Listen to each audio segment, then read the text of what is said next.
Rendez-vous respecté ce jour pour le point de presse sur la situation sanitaire. 13 nouveaux cas confirmés et 15 nouvelles guérisons. Des cas en baisse depuis quelques temps, mais il faut rester vigilant. Nous serons dans un instant avec le comité de riposte à la pandémie. Rester dans la dynamique éducative par l'enseignement à distance. L'option du ministère de l'Éducation est en marche avec le lancement de la plateforme MENA, un support internet après les supports audiovisuels. Accéder en un clic à fasoeducation.net, le contenu dans quelques minutes. En attendant la réouverture des classes, ils s'informent. Auditeurs et téléspectateurs curieux, ils le sont. Les enfants posent et se posent beaucoup de questions sur le Covid devenu partie intégrante de notre quotidien. Des modes de transmission aux conséquences, que retiennent-ils de la pandémie? Ce soir, nous leur donnons la parole au travers d'un dossier spécial en cours d'édition. Premier jour du jeûne musulman, ce 24 avril, c'est la mise en pratique du 4e pilier de l'islam. Dans un contexte marqué par le Covid, quel doit être le comportement du musulman pour réussir son jeûne? Comment bien s'alimenter et s'hydrater au regard de la canicule? Nous serons avec une nutritionniste et nous nous rendrons également au selfie pour les développements. Et ce sont là les titres de votre 20h. Madame, Monsieur, bonsoir et merci de nous suivre. La situation de la pandémie à coronavirus à la date du 23 avril présente 13 nouveaux cas confirmés, 10 à Ouaga, 2 à Bobo et 1 à Zignaré. La courbe de contagion est certes en régression, mais le ministère appelle à la vigilance. Au cours du point de presse, le MENA a aussi présenté son plan de riposte pour la continuité de l'enseignement. Moussa Ouedraogo et Sekou Zongo. À la date du 24 avril 2020, 629 cas confirmés de Covid-19 ont été recensés depuis le 9 mars dernier. Parmi ces cas confirmés, 41 décès ont été enregistrés, 425 patients guéris et 9 des 13 régions du Burkina sont touchées par la pandémie. Le point journalier du Covid-19 donne 13 nouveaux cas, ce qui laisse entrevoir un ralentissement du nombre de cas confirmés dans l'ensemble du pays. Le nombre de nouveaux cas a tendance donc à être réduit, qui se traduit donc par une diminution du nombre d'alertes que nous avons au niveau du centre d'appel, le 3535. Et bien sûr, pour ce qui concerne les différentes alertes, le nombre de cas également est investigué, puisqu'il y a moins de cas d'alerte, les équipes également ont moins de cas à investiguer. Faut-il immédiatement penser à une victoire sur le coronavirus? Pour le directeur du Centre des opérations de réponse des urgences sanitaires, la prudence doit être de mise par rapport à l'évolution de ces chiffres. C'est la conjugaison des différents efforts qui fait également que quand même, on observe quelque chose sur le terrain. La prudence doit être des règles, il est vrai, parce que ce n'est pas parce qu'on observe un ralentissement qu'il faut relâcher. Mais dans tous les cas, nous avons noté qu'il y a beaucoup de choses qui se font sur le terrain. Des espoirs qui ont certainement milité à une probable rouverture des salles de classe le 28 avril prochain. Une rouverture qui s'inscrit donc dans le plan de riposte pour la continuité de l'enseignement adopté en Conseil des ministres le 16 avril dernier. Ce plan de riposte est articulé autour de 2 points essentiels. L'utilisation des technologies de l'information et de la communication pour donc la continuité de l'éducation et donc la réouverture des établissements scolaires. Mais aussi il y a quelques éléments stratégiques, donc l'information, la sensibilisation et la communication et la coordination et le suivi et évaluation donc de ce qui doit se faire. Avant tout, faut-il le rappeler, le gouvernement burkinabé s'est engagé à doter tous les acteurs de l'éducation des masques de protection et du savon pour le lavage régulier des mains. Le gouvernement travaille donc à la confection et à la mise à disposition de 12 millions de masques pour que chaque enseignant, chaque élève, chaque personnel administratif des établissements scolaires puisse être doté donc de 2 masques réutilisables et lavables. À la question d'un probable blocage à la reprise dû à des revendications syndicales, Stanislas Ouarou joue la carte de l'apaisement. 40 points des 56 du protocole d'accord ont été mis en œuvre par le gouvernement et les autres le seront progressivement, a-t-il insisté. Et en signe d'apaisement, le président du Faso a ordonné le rétablissement des salaires qui avaient été suspendus, ajoute le ministre en charge de l'éducation. Il demande ainsi la compréhension et la responsabilité de tous les acteurs afin de sauver l'année scolaire. Une situation dépeinte par le gouvernement aux partis politiques, de l'existant aux actions entreprises par les ministères concernés pour venir à bout de la pandémie, tout ou presque a été évoqué au cours de la rencontre. Une rencontre de laquelle s'est dégagée la nécessité de travailler ensemble pour aboutir à des résultats. Le conclave gouvernement-partis politiques avec Adama Guiti et Sekou Zongo.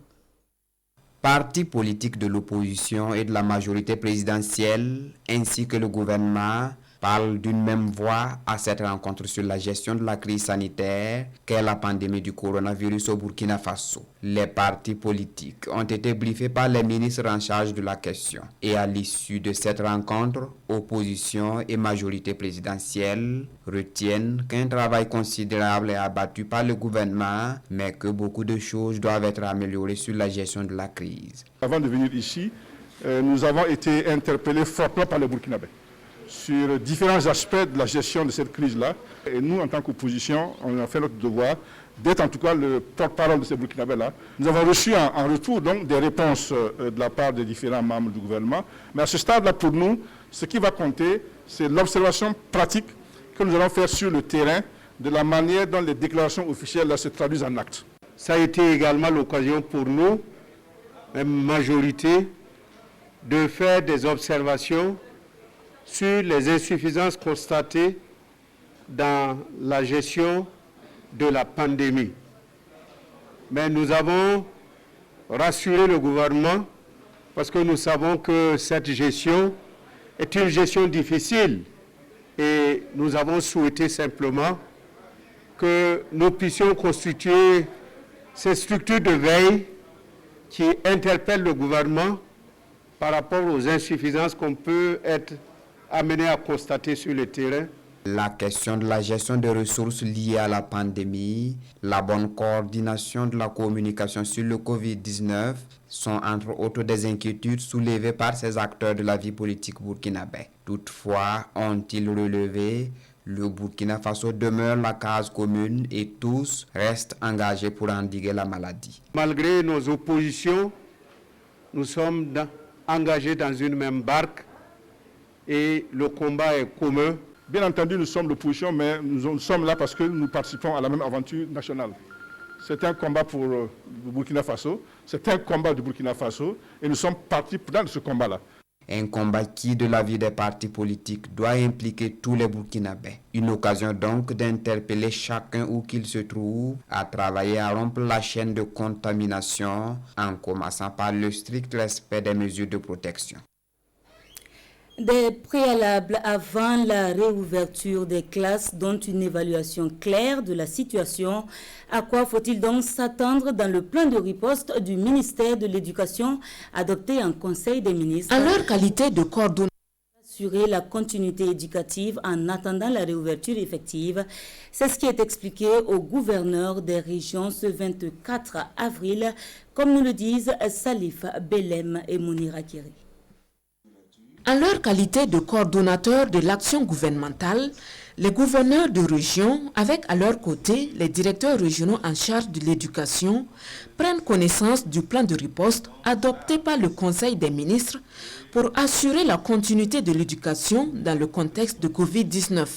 Des batteries de mesures sont annoncées et pour leur mise en œuvre, le département de Stanislas Ouaro entend compter sur l'accompagnement de ceux qu'il considère comme les principaux acteurs et partenaires de l'éducation. Le système éducatif burkinabé a deux défis essentiels. Il y a le défi sécuritaire qui est là et pour lequel donc justement les gouverneurs nous accompagnent donc dans la mise en œuvre. Nous avons pensé qu'il était bon d'échanger avec eux pour voir déjà sur le plan régional la situation de l'épidémie et voir comment ils peuvent nous accompagner donc, dans la reprise des activités dont le plan de riposte a été adopté le 16 avril dernier. Parmi les mesures contenues dans le plan de riposte et présentées aux gouverneurs et directeurs régionaux de l'éducation, il y a la reprise progressive des activités, d'abord administratives, puis pédagogiques, le tout dans le respect des gestes barrières.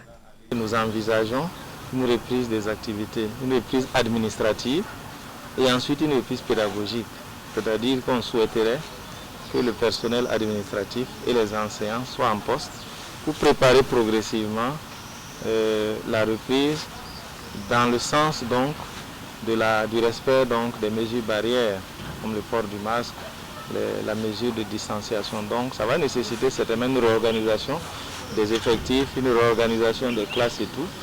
Et ensuite, en fonction de tout ceci et de l'évolution de l'épidémie, on pourrait reprendre les activités donc pédagogiques. Mais tout ceci donc est décidé par le gouvernement. Quant au retour des élèves dans les classes annoncé pour le 28 avril prochain, le ministre en charge de l'éducation précise la date de la rouverture des classes sera fixée par le gouvernement suivant l'évolution de la pandémie du Covid-19. Et la continuité éducative par les supports audiovisuels se fait aussi par l'Internet. Fassoeducation.net s'offre désormais comme une plateforme d'accès aux ressources pédagogiques. Sa mise en œuvre est effective grâce au soutien de l'UNICEF et son lancement est immortalisé ce 24 avril par la caméra de Salif Belem et la plume de Sébastien Zongo. À l'occasion d'une rencontre avec les gouverneurs et ses directeurs des 13 régions du pays, le ministre en charge de l'éducation lance la plateforme web de son ministère. Sur www.fassoeducation.net, accéder à des ressources pédagogiques de l'éducation dans ses composantes préscolaires, primaire, éducation non formelle, post-primaire, secondaire générale, enseignement et formation technique et professionnelle. Ce sont des contenus d'apprentissage pour aider les enseignants à préparer leurs cours et les élèves à compléter les leçons reçues en classe. Ce n'est pas une plateforme d'enseignement à distance. Ça, c'est bon de le préciser, parce que cette interaction n'est pas encore précisée, mais c'est une plateforme de contenu numérique. Et dans ces contenus, il y aura les contenus vidéo, il y aura les contenus audio, il y aura donc les contenus numérisés, les cours numérisés. Cette plateforme web de l'éducation est lancée dans le cadre de la mise en œuvre de la stratégie d'introduction des techniques de l'information et de la communication dans l'éducation au Burkina Faso.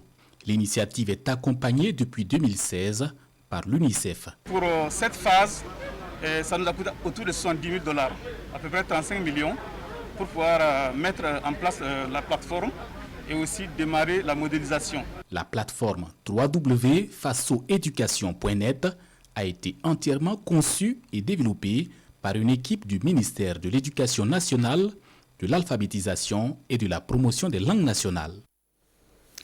La fermeture des classes, vous le savez, a aussi eu pour corollaire le chômage du personnel enseignant.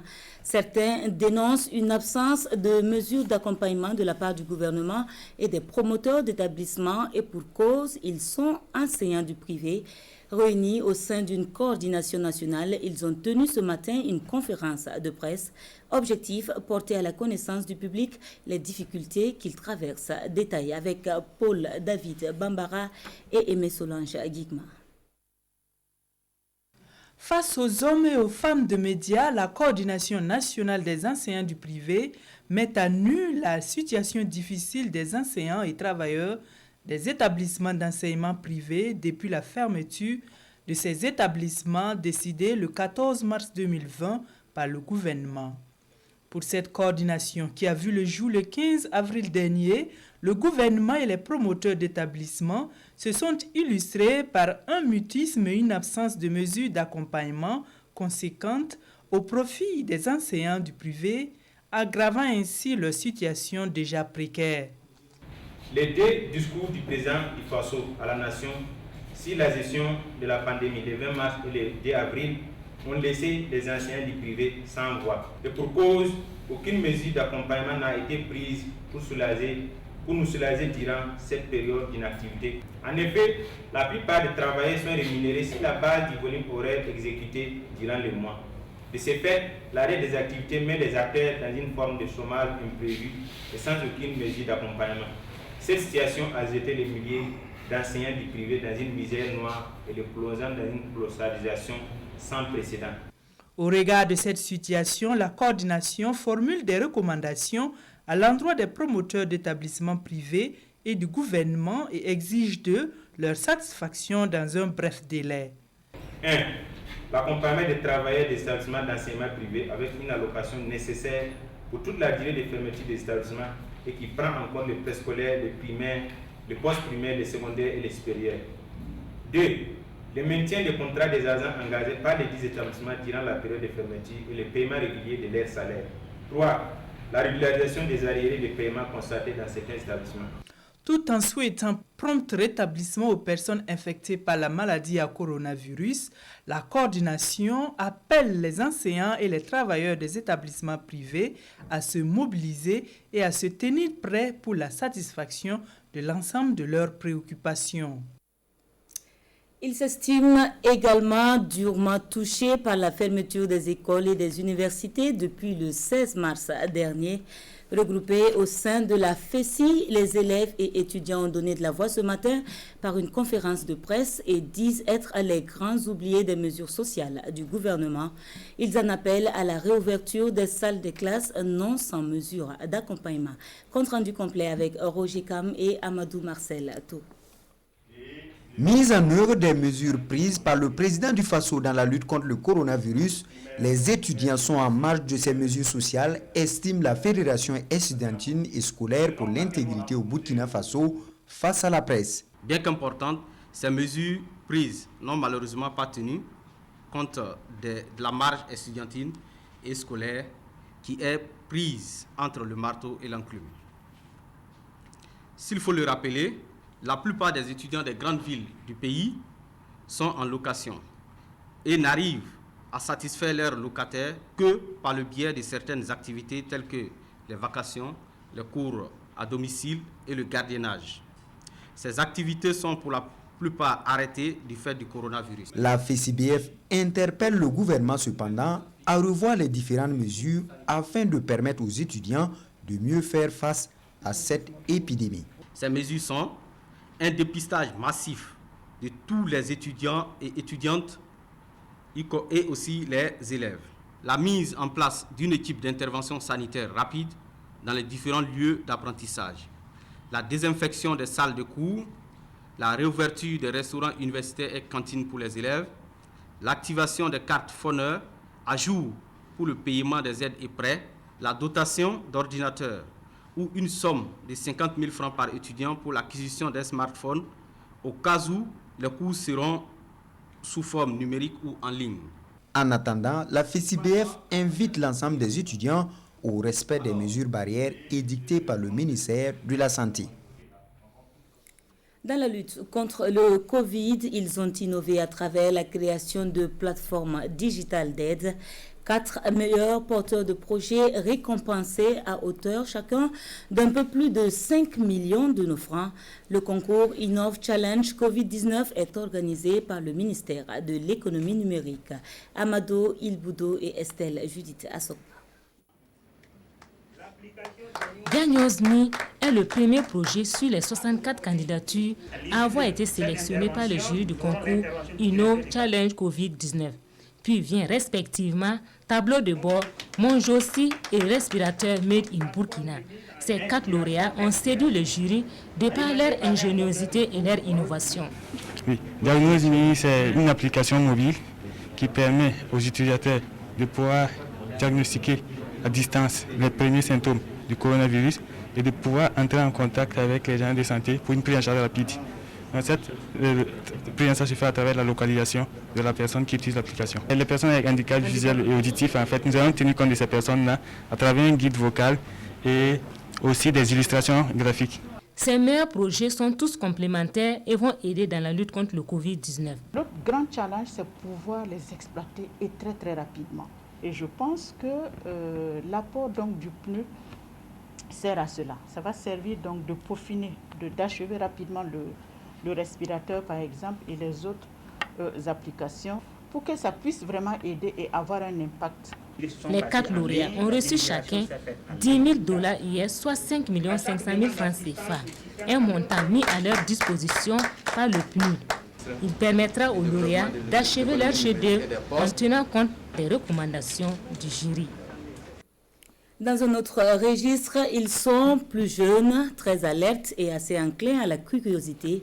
Depuis qu'il est question de coronavirus, les enfants s'informent par les médias mais aussi par l'intermédiaire des parents. Mais que savent-ils réellement de la pandémie? Pour sûr de la transmission aux conséquences, rien ne leur échappe. De l'avis des spécialistes, cependant, il convient de minimiser leur accès aux informations alarmantes. Le Covid-19 vu et expliqué par les enfants, c'est dans ce dossier de Hassan Gourabou et Rokia Sanou. Nous faisons connaissance avec le petit Eliel sur le pas de la porte. Après le passeport, nous voici dans l'univers du garçonnet de 8 ans. Interdit de sortir pour retrouver ses camarades de jeu alors qu'il ne va pas à l'école, Eliel se doute bien que le monde ne tourne pas rond. Le coupable de cette situation, il le connaît. Il y a une maladie très contagieuse. Cette maladie-là, c'est quoi? Coronavirus. Jedidia, elle n'a que 6 ans. Mais déjà, elle est bien consciente du danger que représente le Covid-19. Corona, c'est quoi? C'est une maladie. Ça fait quoi aux gens? Ça tue les gens. Ça tue les gens. Qui t'a dit ça? On a dit à la télé. La télévision lui a aussi permis de savoir comment se protéger contre la maladie. Les gestes barrières n'ont plus de secret pour la fillette. Il faut tousser dans le creux du coude, ne pas se salir, de rester à 1 mètre et puis de ne pas tousser comme ça, de porter des cachinets et puis porter des gants. Il faut laver les mains avec de l'eau et du savon ou mettez un gel alcoolique. Utilisez un mouchoir à usage unique. Évitez les regroupements. Du coronavirus, les tout-petits ont donc leur petite idée. Il n'empêche que les parents soient assaillis de questions. Corona va-t-il venir chez nous? Quand va-t-il quitter le monde? Ils n'ont pas la peur d'attraper le virus, mais ce qu'ils veulent surtout, c'est quand est-ce que l'école va reprendre. Parce qu'ils sont fatigués de rester à la maison. Vis-à-vis des enfants, quel comportement adopter face au coronavirus, son corollaire de restrictions et son décompte macabre au quotidien? Pour les spécialistes, il faut surtout leur éviter les informations négativistes. Ce qui rentre dans l'esprit, pas seulement des enfants, mais même des adultes, ça joue sur leur psychologie. Mais quand ils viennent à vous poser les questions, il est souhaitable de leur dire la réalité, mais en ne la dramatisant pas, pour éviter qu'ils ne soient dans le négatif totalement. Il faut que, voilà, c'est vrai que ça tue, mais c'est vrai aussi qu'on en guérit. Parce que si les gens ne voient que le négatif, donc ils vont être beaucoup dans le stress. Et ils vont avoir de l'anxiété, ils peuvent même déprimer. Et aux tout petits de formuler des prières pour l'éradication de l'indésirable virus qui trouble leurs habitudes quotidiennes. Je n'aime pas le coronavirus. Je veux dire à Dieu que le coronavirus s'arrête. Je veux dire au corona de partir. Tu veux dire quoi à Dieu? Qu'il n'a qu'à faire que le corona disparaisse à jamais. Contre le coronavirus, Eliel aurait même tenté une journée de jeûne. Inutile de dire qu'il n'est pas allé jusqu'au bout. Mais ne dit-on pas que l'intention vaut l'acte? Et nous gardons la foi avec lui que sa prière est exaucée. Venons-en à cet autre titre de l'actualité. Le jeûne musulman débuté ce jour, un mois d'élévation spirituelle qui permet aux fidèles de s'éduquer et de s'affranchir de ses contraintes physiques, et ce, un mois durant.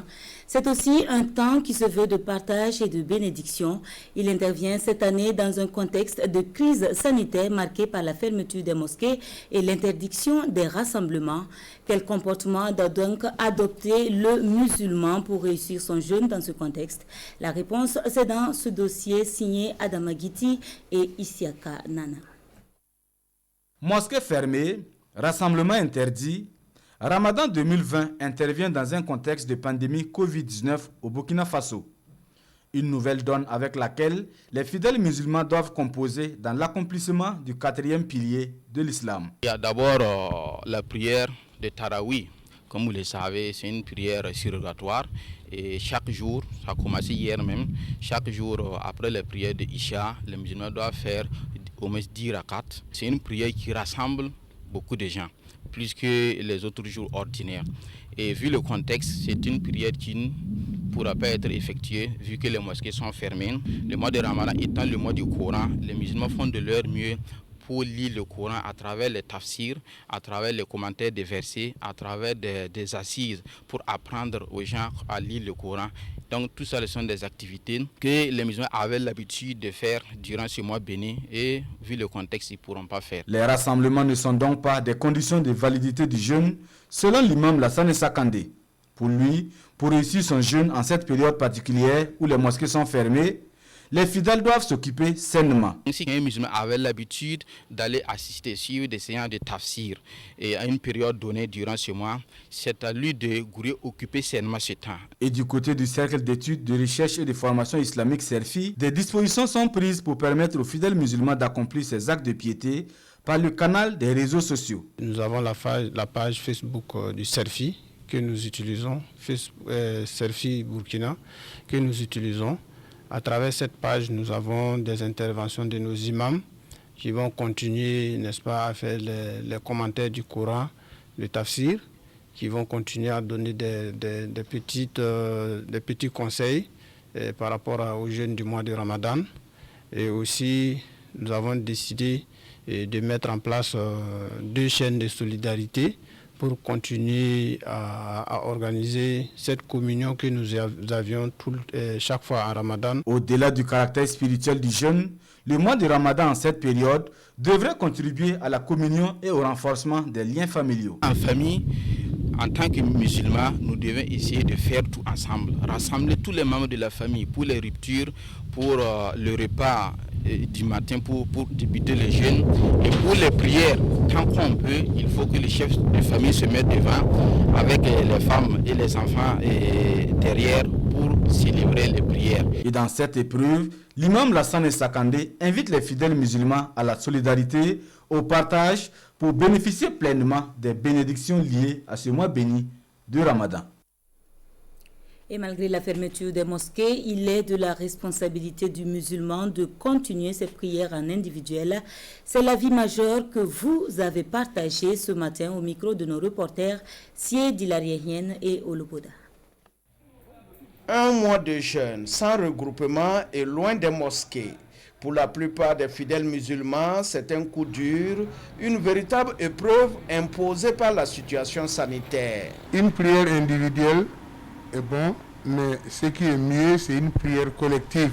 Pourquoi? Parce que notre prophète de la paix, Mohammed sallallahu alayhi wa sallam, dit, si les gens se réunissent, s'ils atteignent une quarantaine de personnes, certes parmi ces gens-là, il y a un homme de Dieu parmi. Si vous demandez à Dieu, Dieu va exaucer ce que vous demandez. C'est ça qui fait que chaque fois les musulmans, ils essayent de faire les choses collectivement. Les mosquées sont fermées là, c'est vraiment dur pour nous. Surtout nous, les jeunes là même là. Tu vois même, c'est pas facile. En famille, on n'arrive pas à prier. Mais quand on a la mosquée à côté de nous là, ça nous motive plus à sortir à aller prier. Voilà. Quand tu es seul, tu as un peu l'appareil, tu as un peu tout. Mais quand tu as la foi, quand la mosquée est à côté de toi, tu arrives à prier. Mais la situation sanitaire ne laisse pas le choix, un cas de force majeure qui impose aux fidèles musulmans de s'adapter, car même dans ce contexte, le 4e pilier de l'islam peut être pleinement accompli. Le prophète sallallahu alayhi wa sallam nous a rassuré.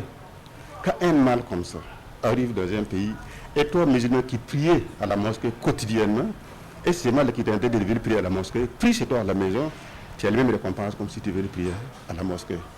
Si tu es dans la période de prière, là où tu es, tu peux te lever et faire tes prières. Nous, on transmet à nos fidèles de ne pas faire des actes qui peuvent aggraver la situation, qui peuvent augmenter la propagation de cette maladie, parce que l'islam même interdit ça. Tous les fidèles rencontrés appellent à profiter de ce mois béni pour invoquer avec dévotion Allah afin que la pandémie soit éradiquée. Des protéines, des légumes, des fruits et des sucres lents comme premier repas de la journée, c'est ce que recommandent les nutritionnistes pour tous les jeûneurs par ces moments de forte chaleur. Des habitudes alimentaires qui changent et il faut s'hydrater convenablement. L'alimentation en période de jeûne, c'est dans ce reportage de Moussa Ouedraogo et Oumou Sissé. C'est un mois de jeûne qui tombe en pleine période de forte chaleur au Burkina. Avec des températures qui dépassent 40 degrés en ce mois d'avril, rester toute la journée sans boire ni manger risque d'éprouver durement les organismes, d'où la nécessité d'accorder une attention particulière à l'alimentation avant et après la journée de jeûne. Le premier repas, celui avant le lever du soleil, doit être conséquent. Il faut se lever tôt, boire 1 heure avant de manger. Et vous mangez du tôt avec des protéines animales aussi. Vous pouvez avoir du poisson, de la viande, mais pas trop de viande rouge. Privilégiez la viande blanche, par exemple le poulet. Et aussi manger avec des légumes frais. Manger des fruits. C'est vrai que vous allez paraître lourd, mais le besoin est là pour toute la journée. On peut également avoir au menu du riz bien cuit. Pour ce premier repas de la journée, Dr Thiombiano déconseille le pain car ne contenant pas assez d'eau. Il s'agit là de consommer des aliments qui vont durer suffisamment longtemps dans l'organisme. Et pour la rupture du jeûne, il faut prendre le temps de bien se réhydrater d'abord. C'est le besoin le plus crucial. Non, il faut commencer par l'eau. Buvez des petites quantités régulièrement. Il ne faut pas avoir une grande quantité du coup aussi. On peut également combiner l'eau avec des jus de fruits ou avec de la boisson faite à base de petits milles et attendre aux environs de 20 heures pour le deuxième repas du jour. Pour le repas du soir, généralement on voit qu'il y a beaucoup de bouillie. Bon, il y a des gens qui ont la bouillie aussi, c'est bien. Mais il faut enrichir la bouillie avec du pain de singe. Utiliser du miel au lieu du sucre. Ceux qui ne veulent pas le miel, ils peuvent sucrer leur bouillie avec des fruits. Mais il ne faut pas que ça soit trop sucré. Parce que l'organisme produit du cortisol. Le cortisol, c'est pour aider à digérer ce qu'on mange. Mais c'est élevé le matin et ça baisse le soir. Et comme votre rythme d'alimentation a changé, donc le cortisol étant bas, vous aurez du mal à digérer. Dr Thiombiano conseille aux fidèles musulmans d'attendre 3 heures après le repas avant d'aller au lit afin de réduire les risques d'indigestion et de constipation. Autre conseil, éviter de trop s'exposer au soleil pour éviter la déshydratation. S'adapter dans le contexte de crise sanitaire, cela est aussi valable pour les musulmans dans le monde entier. La Kaaba vide à la Mecque, la distanciation sociale respectée à Sarajevo et en Malaisie. En revanche, pour des pays comme l'Indonésie, le Pakistan ou l'Afghanistan, les prières collectives sont observées. Un coup de canon à Sarajevo pour marquer le début du Ramadan, le mois de jeûne et de prière pour les musulmans du monde entier, qui se déroule dans le contexte délicat de la crise sanitaire. Les fidèles vont devoir rompre le jeûne et prier sans pouvoir se rassembler ou aller à la mosquée. À la Mecque, la Kaaba, lieu saint de l'islam, est vide. En Malaisie également, les mesures de restriction sont maintenues pour le mois du Ramadan. Distanciation sociale obligatoire lors de la prière ou avant d'aller faire ses courses. Nous n'avons pas le choix, dit cette femme, il faut garder ses distances. C'est très difficile, mais c'est comme ça, il faut faire avec. Pas de distanciation en revanche dans cette mosquée en Indonésie où les autorités religieuses et politiques ont refusé d'interdire les rassemblements. Des scènes similaires de prières collectives ont été observées au Pakistan ou en Afghanistan.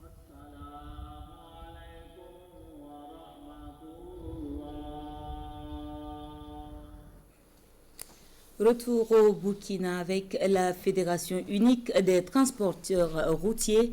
Dans sa contribution à la lutte contre le Covid, elle octroie la somme de 20 millions au Comité national de riposte. Elle est épaulée dans sa générosité par l'Association des orpailleurs pour une contribution de plus d'1 million de nos francs. Voyons cela avec Salif Belem et Ernest Kambiri. 20 millions de francs CFA, c'est le montant du chèque que la Fédération unique des transporteurs routiers du Burkina remet ici au ministère de la Santé. La fêtière nationale des transporteurs routiers apporte ainsi sa contribution à la lutte contre la maladie à coronavirus. Nous savons que pour vaincre la pandémie hors de notre pays, nous sommes tous concernés.